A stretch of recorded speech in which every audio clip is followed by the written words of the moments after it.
All right, guys, so we are kicking off week 4 here with high bar squats.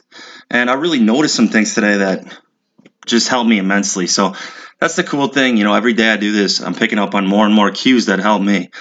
So we still got the claw grip here. I really like the claw grip for getting my arms as symmetrical as possible and keeping my elbows in a similar position. That has helped tremendously. I'm still pinching my shoulder blades together and trying to pull my elbows into my lats to stay as tight as possible. And that's helping a lot. So the first cue I do is basically I pull my shoulder blades together and wedge myself under the bar. And I pull the bar down on my back and pull my shoulder blades in and my elbows in. And then I stand there for a second when I unrack it to gather myself, feel the weight, just get comfortable. I stay there for about a couple seconds, take my time walking back, and then I flex my glutes to make myself as upright as possible. So I'm squeezing my glutes before I go down on the first rep and before every rep. And then I take a big breath in and flex my glutes even harder. So after I take the breath in, I squeeze my glutes together as much as I can and start descending. And this makes me very, very tight on the way down and gives me a lot of power out of the bottom. So today I tried doing things a little more dynamically, making this a little more speed work and trying to accelerate the bar as fast as possible. So on sets 5 and 6 in particular is when I really started trying to put some speed into it on the concentric portion. Still taking the eccentric pretty slow to stay tight through the glutes and the lats, but I try to fire up hard on these concentrics on these. So it was actually starting on the third rep of set 5 here where I really started to figure this out. So not this rep yet, but the next one after this, you're going to see a big difference in the speed. And check it out. So I'm really going to try to accelerate the bar, almost make this speed work and get some carryover there and see how that goes. One thing I've been impressed about is just how many of my clients are watching these videos. You guys are telling me that you're learning a lot from these and everybody's watching them. And I appreciate that because I know these are never going to be the very popular or get a lot of views. But like I said, they're going to be very useful to everybody. And in the long term, it's going to be really cool to see how this works. So there you see just a lot more speed. And the bar is not going to fly off my back. I've seen people do this where the bar flies off their back on the concentric at the top.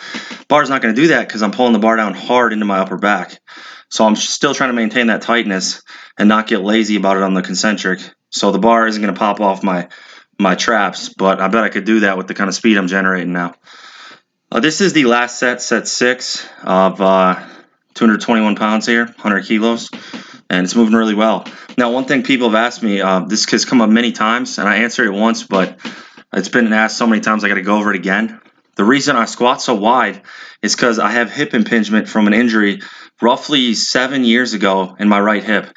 So I can't squat very narrow with my feet, pointed more ahead, more straight ahead, because the hip impingement on the right side just won't allow me to get down in that position. So that's why I squat so wide. The other good thing about squatting wider is, with my feet pointed out more, I can generate more glute activation this way. The glutes really fire hard, and I just stay a little tighter. But I used to be able to squat much more narrow, as you see in my original videos on this channel. But my hip won't allow it anymore due to the impingement. And the impingement I work on literally every day. Like what you guys don't see is the 30 to 45 minutes of mobility work I do before these sessions. Mobility work is no joke to me. That's what keeps me going and keeps me healthy. And even my sciatica has been flared up a little bit lately. But the more I drill the hip mobility, the glute mobility, the ab wheel, the dead hangs, all these things to keep me healthy and be proactive about it, the better I feel. Now this was really tough. I did 2 sets of 25 per side with pauses on the split squats.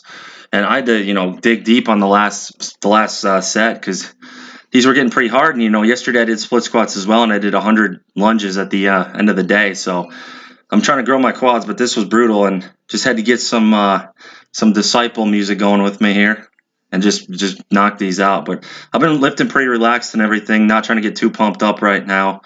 And everything is going well. So that's it. This is the start of week 4. Thanks for watching, guys.